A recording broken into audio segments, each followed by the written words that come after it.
අපි වීඩියෝ එක බලන්න. ජපානයේ ඉඳන් ලංකාවට ගිහින්.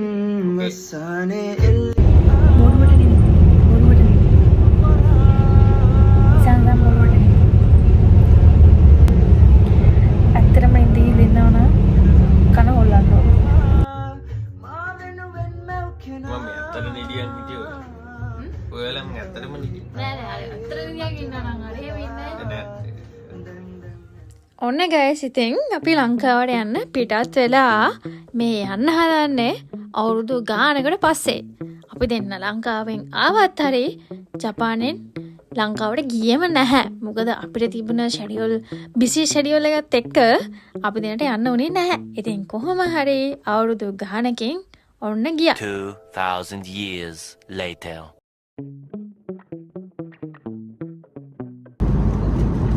කොහොමරි යරගත්තා.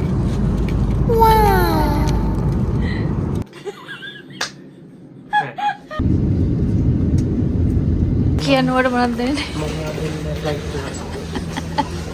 The next day. ආයිසා. ඒක පදිනා වගේනේ. අපි දෙන ලංකාවට එද්දී මාරම හැපි. මාරම එක්සයිට්මන්ට් එකක් තමයි තිබුණේ. ආවට පස්සේ මම කියා ලංකාවේ තිබ්බ කන්සර්ට් එකක් බලන්න.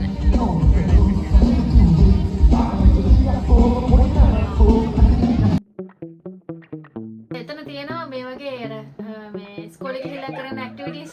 ඒ ඇක්ටිවිටිස් ඔක්කොම ගන්න තියෙනවා. ඔය ඔෆිස් එකේ යාළුවෝ මාසිකේ ලංකාවට ආවට පස්සේ මට ආසාවක් තිබුණා ලංකාවේ තියෙන කන්සර්ට් එකකට යන්න. මියුසිකල් ෂෝ එකක් නෙමෙයි හැබැයි කන්සර්ට් වලට යන්න.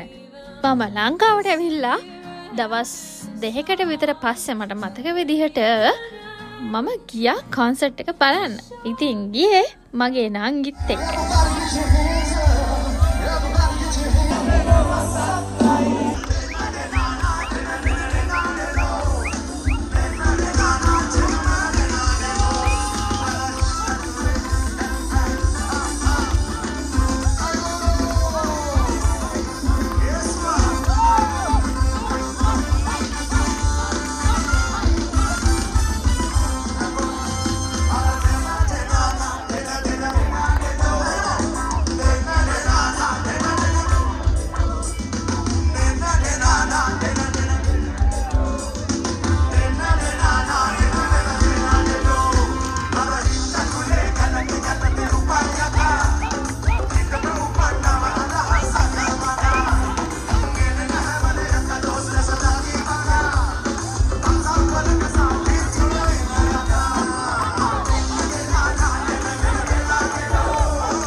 ඕන ඉතින් අපි කොන්සර්ට් එක බලලා ගෙදර ඇවිල්ලා ආයෙ ටික දවසකින් ගියා අපි නාන්න. ඉතින් නාන්නේ ගියේ අපේ ගෙවල් ළඟම තිබ්බ ලස්සන තැනකට. මමයි අපේ නංගි මේ මගේ අනිත් නංගි. මට නංගිලා දෙන්නෙක් ඉන්නවනේ. මෙයාගේ මල්ලි. මල්ලි කිව්වට මල්ලි නෙමෙයි කවුද? නෑකා මොකද කියන්නේ? මල්ලි. මල්ලි කිව්වට මල්ලි පුංචි පුතානේ. අන්න ඒක මගේ මල්ලි. ඔය හරි ලස්සන තැනකට ගිහිල්ලා නාන්න ඕනේ කියන එක නම් පුදුම ආසාවක් තමයි තිබ්බේ අපි දෙන්නටම. ගිහිල්ලා නාලා මගේ ෆේවරිට්ම ෂෝට් රීල්ස් කාලා එහෙ මෙහෙ ඇවිදලා අපි කොහොම හරි ආවා ගෙදර. නැගම නාසිකුරාන් කන්නත් අමතක කරේ නෑ. ඔන්න ඉතින් ඊට පස්සේ අපි දෙන්නට ෆිල්ම් එකක් බලන්න යන්න ඕනුණා. මේ දවස්වල තිබ්බ ෆිල්ම් වලින් අපි හිතුවා ෆැන්ටාස්ටික් 4 බලන්න යන්න ඕනේ කියලා. ඔයත් දැකලා තියෙනවද මෙන්න මේක? මේක මම එද්දි අරන් ආපු එකක්. එකක් නෙමෙයි දෙකක් අරන් ආවා. ඒක හරි ලස්සනයි. මේකට තියෙන දියර જાතිය. ඒක ලික්විඩ් එක මේ විදිහට දාලා තිබුණාම පැය ගානකින් ලස්සන්ට මල් පිපිලා තියෙනවා. හායි සායි. අපි තාපොඩ්ඩෙන් ජමොක් කරලා නිවාඩුවට ලංකාවට ආපුහම ඕන කෙනෙක් කැමතිනේ තමන්ට තියෙන සීමිත කාල සීමාවෙන් උපරිම ප්‍රයෝජන ගන්න. අන්න ඉතින් ඒ වගේ තමයි අපි දෙන්න.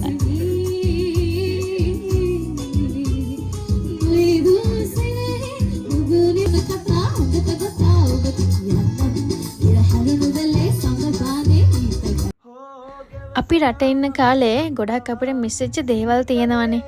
අපේ ළඟම නෑයෝ, අපේ ගෙදර මිනිස්සු, යාළුවෝ, අන්න ඒ වගේ දේවල් ඇත්තටම අපිට ගොඩක් මිස් වුණා. ඉතින් ඒ තියෙන සීමිත කාල සීමාවෙන් හරි අපි ඒගොල්ලන්ගේ දුක සැප බලන්න යන්න කීරවත් අමතක කරේ නෑ. හැබැයි ඉතින් මේ අතරේ අපිට මිස් වෙච්ච කට්ටියත් අනිවාර්යෙන් ඉන්න පුළුවන්. ඉතින් මොන දේ වුණත් අපේ පවුලේ කට්ටියත් එක්ක එකට ඉන්නවා කියන එක ඇරෙන්න වෙන නිදහසක් සතුටක් නම් මං හිතන්නේ වෙන කාටවත් ඇති වෙන්නේ.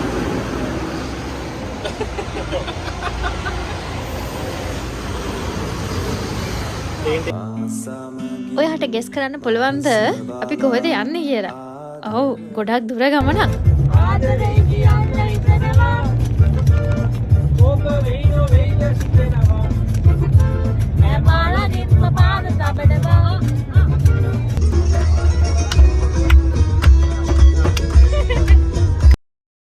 අපි යන ගමනේදී අපිට හම්බුණා දන්සලා.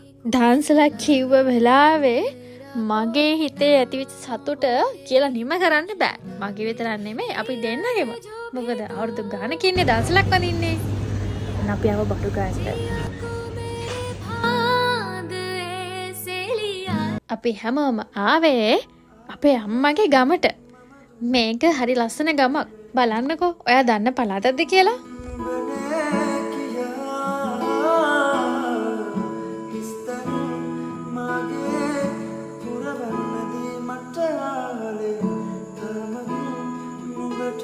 කන්තලේට ඇවිල්ලා අපි ගියා අපේ අම්මගේ ලස්සන තියෙන වත්තක් බලන්න.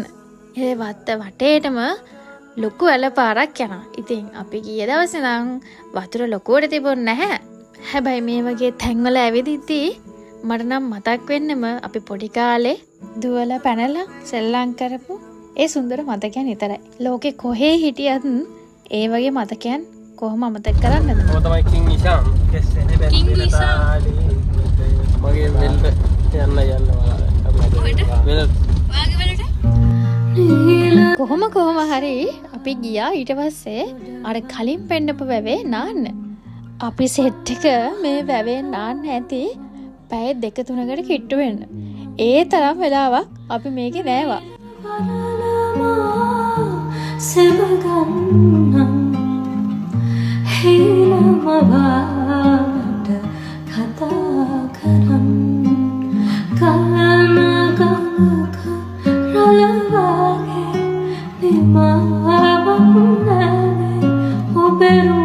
මේ නෑවට අපේ කට්ටියට මේ නෑව මදි. ඔන්න බලන්නකෝ ආයි කොහෙද යන්නේ කියලා.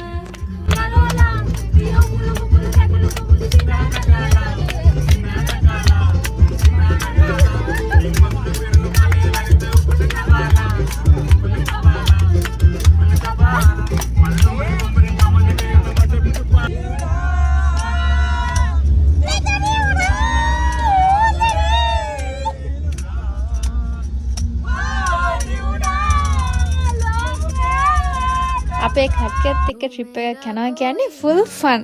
අපි ට්‍රින්කොමල යන ගම්ම කරේ සින්දු කීකේ ෆන් එකේ යන එක. හෝ ගැවසෙන හුස්මන් පවා සීකලේ ඔබමයි සදා මැව්වේම මං ඔයා වෙනුවෙන් තමා. හෝ ගැවසෙන හුස්මන් පවා සීකලේ ඔබ. ට්‍රින්කොමල ගිහිල්ලා නිලාවේලි බීච් එකටත් ගිහිල්ලා නාලා එන ගමන් කට්ටියම ඩිසයිඩ් කරා බාබකියු පාටි එකක් ඇරේන්ජ් කරමුද කියලා. ඉතින් අපි ඔක්කොමලම එන ගමන් ෂොප් එකකට ගිහිල්ලා ඒකට ඕනේ කරන හැමදේම අරගෙන ආවා. ඉතින් බලන්නකෝ අපේ ගමේ විදියට ලෑස්ති කරපු බාබකියු පාටි එක කොහොමද කියලා. The next day. පහුවදා අපි ගියා අපේ තවත් නෑයොන්ගේ සැප දුක බලලා එන්න. එයාලව අපිට තව කොච්චර කාලෙකින් හම්බ වෙයිද දන්නේ නෑනේ. දවස් 3කට පස්සේ ආපහු අපි ගෙදර එන්න ලෑස්ති වුණා. අපි යන්නේ ගංගා මීකිලි. ගංගාවේ මීකිලි. ගංගාවේ මීකිලි තිබ්බේ නැහැ අන්තිමට අපි ගන්දර ඊට පස්සේ අපි ගිහලා එතනින්ම ගම්දර අපි අන්තිමට ගන්දොල මීකිලි ගත්තා. ගන්දර මීකිලි. කාන්තලේ ගියොත් හරි අපි ට්‍රින්කොමල ගියොත් හරි අපහු එද්දි අනිවාර්යෙන් අපි මීකිරි නම් අරන් එන්න අමතක කරන්නේ නැහැ. කාන්තලේ මීකිරි ගන්න තැන් ගොඩක් තියෙනවනේ. හැබැයි අපි පුරුදු වෙලා හිටියේ ගන්ධර කියන මීකිරි කඩෙන් විතරක් ගන්න. ඒ මොකක් නිසාවත් නෙමෙයි. ඒගොල්ලන්ගේ මීකිරි හරිම රසයි. කාන්තලේ ගිහින් එනවා කියන්නේ අපි දඹුල්ල පාස් කරගෙන එන්නේ. අපි ඉතින් අමතක කරේ නෑ සීගිරිය පැත්තෙත් පොඩි රවුමක් දාලා එන්න. සීගිරිය නගින්න බැරි වුණාට අපි ළඟටම ගිහිල්ලා ලස්සන ෆොටෝස් ටිකක් අරගෙන තමයි ආවේ. අපි එන ගමන් ඉතින් දැකපු දෙයක් තමයි මේක. එතන අලින්ට සලකන විදිය දැක්කහම ඇත්තටම මට දුක හිතුණා. ඔයාලත් ගිහිල්ලා තියෙනවා නම් ඔයාලත් අනිවාර්යෙන් දැකලා ඇති.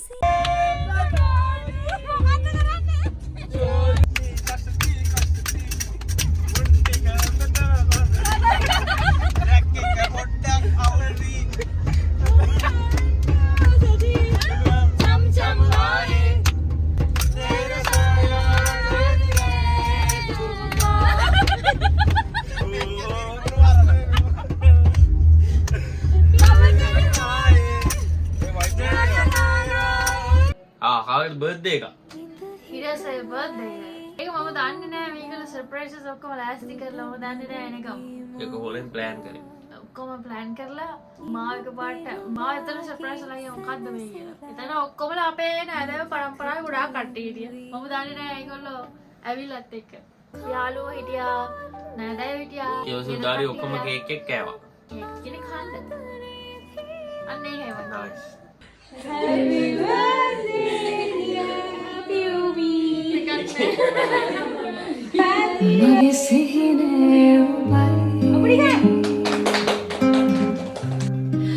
මම මගේ බර්ත්ඩේ එක සෙලිබ්‍රේට් කරන්නේ ලංකාවේදී අවුරුදු 8මාරකට පස්සේ. ඒක නම් ඇත්තටම ලොකු කාලයක්. ලංකාවේදී මෙහෙම සෙලිබ්‍රේට් කරාට ජපාන් ඉඳන් අපි ඉතින් බිසීනේ. එතකොට පොඩියට සෙලිබ්‍රේට් කරන අවස්ථාවල් තමයි ගොඩක් තියෙන්නේ. ඉතින් මේකත් ඒ පොඩියට කරපු සෙලිබ්‍රේෂන් එකක් තමයි. හැබැයි බිසි ලයිෆ් එක නිසා අපිට අපේ බර්ත්ඩේ එකක් සෙලිබ්‍රේට් කරන්න වෙන්නේ නැති වෙලාවල් තියෙනවා. එහෙම තමයි ඉතින් රට ජීවිතේ. ඊට පස්සේ මගේ බර්ත්ඩේ දවස් දෙකකට පස්සේ එයාගේ නංගිගේ බර්ත්ඩේ එක. නංගිට එදා ගොඩක් බිසි දවසක්. එයා කැම්පස් යනවානේ. එයා කැම්පස් ගිහිල්ලා ගෙදර ආපු වෙලාවක තමයි අපි එයාගේ සර්ප්‍රයිස් පාර්ටි එක ඇරේන්ජ් කරලා තිබ්බේ.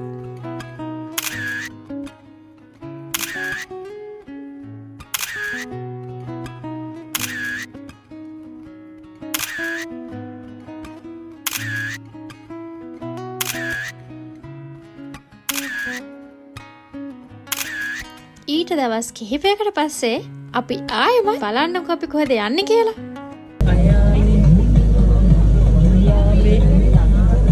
අර බස් එකක් එනවා පස්සේ කඳු තේන පැත්තකට තමයි අපි මේ පාර ට්‍රිප් එක යන්න ලෑස්ති වුණේ. සමහරක් තැන්වල අපිට මෙහෙම පයින් බහලා යන්න වෙච්ච අවස්ථාවලුත් තිබුණා.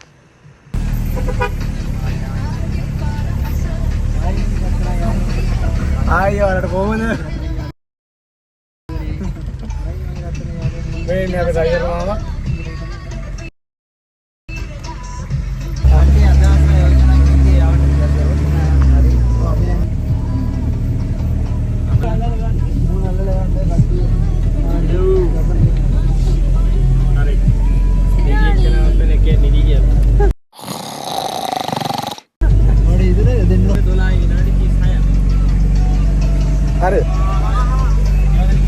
මේක තමයි ලංකාවේ තියෙන සුන්දර මීමුරේ ගම්මානය.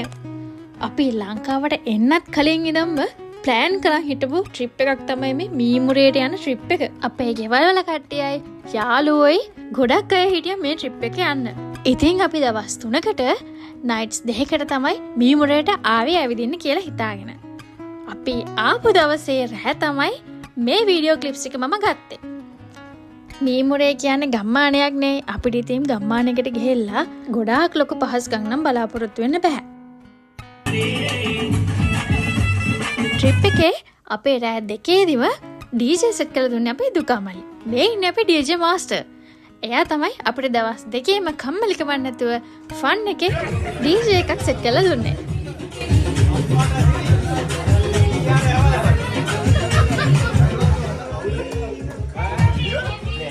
ෆොටෝ එකක් ගන්නවා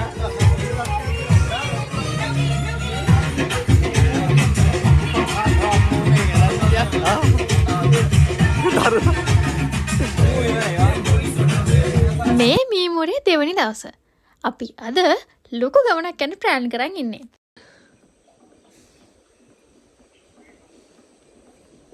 අතත් දිරෝ ලස්සන්ට. අපේ ගමන අද යන්න තියෙන්නේ ගම්මානයක් මැද්දේ. අපි ආපු වාහනයමක දාලා අපි ගියා පයින් ඇවිදගෙන ගම්මානයේ මැද්දෙන්ම අපේ ඩෙස්ටිනේෂන් එකට. මේ මුරේ ලස්සන අපි ෆොටෝස් වලින් ඔය වීඩියෝස් වලින් දැකලා තියෙනවානේ. ඒ වගේ දකින්න ලස්සනට වැඩිය තමන්ගේ ඇස් දෙකෙන්ම දකින්න ලස්සන නම් කියලා නිම කරන්න බෑ. තව දෙයක් තමයි ලකේගල. ජීවිතේ පළවෙනි පාරට තමයි මම ලකේගල ඇස් දෙකෙන්ම දැක්කේ. ඒ වීව් එක නම් පුදුම ලස්සනක් තියෙන්නේ. ඔයා ලකේගල ඇවිල්ලා නැත්තම්, ඔයා මෙහිමරත් ඇවිල්ලා නැත්තම් අනිවාර්යයෙන්ම ඇවිල්ලා මේ ලස්සන බලන්න. මේ පැත්ත බලන්න. මේ පැත්ත බලන්න.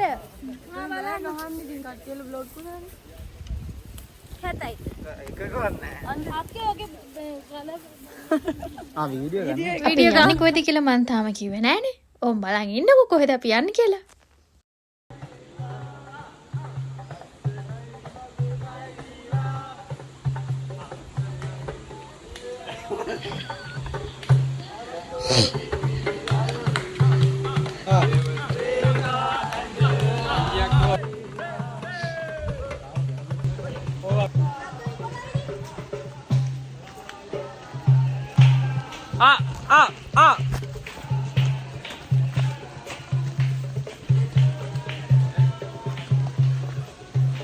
මේ ගමන අපි වෙක්කන් ගියේ අපේ ගෙස්ට් හවුස් එකේ බාරව ඉන්න අයිතිකාර කෙනා. එයා තමයි අපිව මෙතනදී ගයිඩ් කරන්නේ. හැබැයි ප්‍රශ්නේ තියෙන්නේ අපේ කට්ටිය සෙට් දෙකකට තුනකට කැඩලා තමයි යන්නේ. ඒ කට්ටිය ගොඩක් හිටියානේ. ඒ නිසා අපි බයෙන් හිටියේ අපේ කට්ටිය අතරමං වෙයිද කියලා. කොහොම හරි අපි තැනට ළඟා වෙන ගමන් තමයි හිටියේ.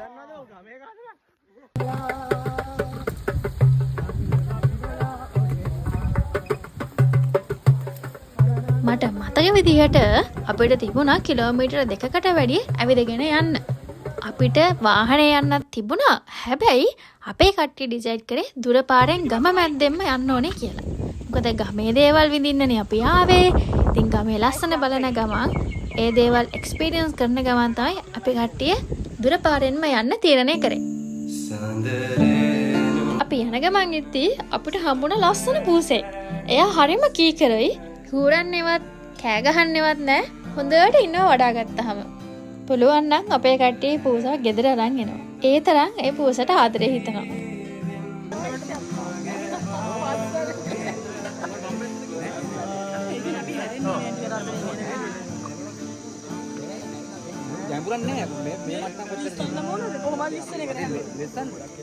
ටාන්ඩටාන් මෙතන තමයි අපේ ප්ලේස් එක. ඔයා දන්නවද මෙතන ලොකුම විශේෂත්වයක් තියෙනවා. ඒක තමයි සූර්යර්ණ ෆිල්ම් එක ෂූට් කරපු එක ලොකේෂන් ස්පොට් එකක් තමයි මෙතන. කොහොම හරි මෙතනට එන්න නම් එච්චර ලේසි නැහැ. අපේ කෙල්ලෝ කොල්ලෝ ගස් ගල් ගාන ගිහින් ෆොටෝ ගහපු හැටි මට තාමත් මතක් වෙනවා. ඒ වුණාට ඉතින් අන්තිමේදී අපිට ඉතුරු වෙන්නේ එච්චර තමයි. මේ හරිය වැඩිය වතුර තිබුණ නැති වුණාට ඔතනින් එහා පැත්තේ අපේ සෙට් එකම වතුරට පනින්න තමයි බලාගෙන හිටියේ. මං ගාව නම් ඒ වීඩියෝස් ඔක්කොම නැහැ. හැබැයි මගේ වීඩියෝ එක මම අනිවාර්යෙන් දාන්නම්. හැබැයි don't judge me. ඒ පැනපු විදිහට නම් ළමයි මගේ බඩත් රිදෙන්න ගත්තා. මොකද පනින්න ඕනේ විදිහ නෙමෙයිනේ මම පැන්නේ. අපි පැන්න වුණාට මෙතන තව කට්ටිය හිටියා. පැන්නේ නැති කට්ටිය. සමහරක් කට්ටියට බය හිතනවා, සමහරක් කට්ටියට එහෙම නැහැ. හැබැයි වැරදියට පැනලා හරි ගන්න ඕනේ ෆන් එක මම නම් ගත්තා. ඊළඟට නාන්න තිබ්බ තැනට යන්න ඕන වෙන්න තියලා බලන්නකො අපි තුන්දෙනා ගිය ට්‍රිප් එක.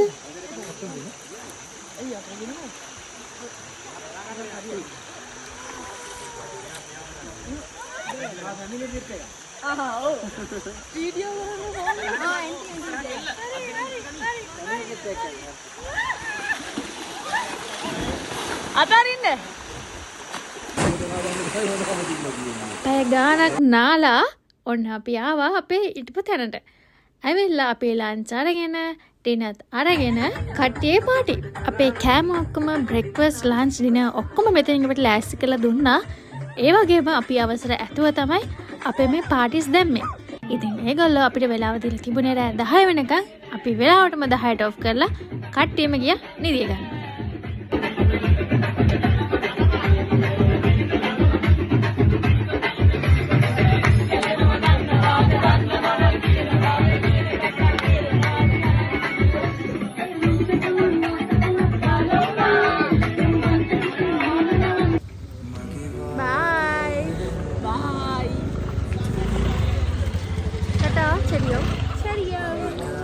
අද තමයි ඉතින් 3 වෙනි දවස.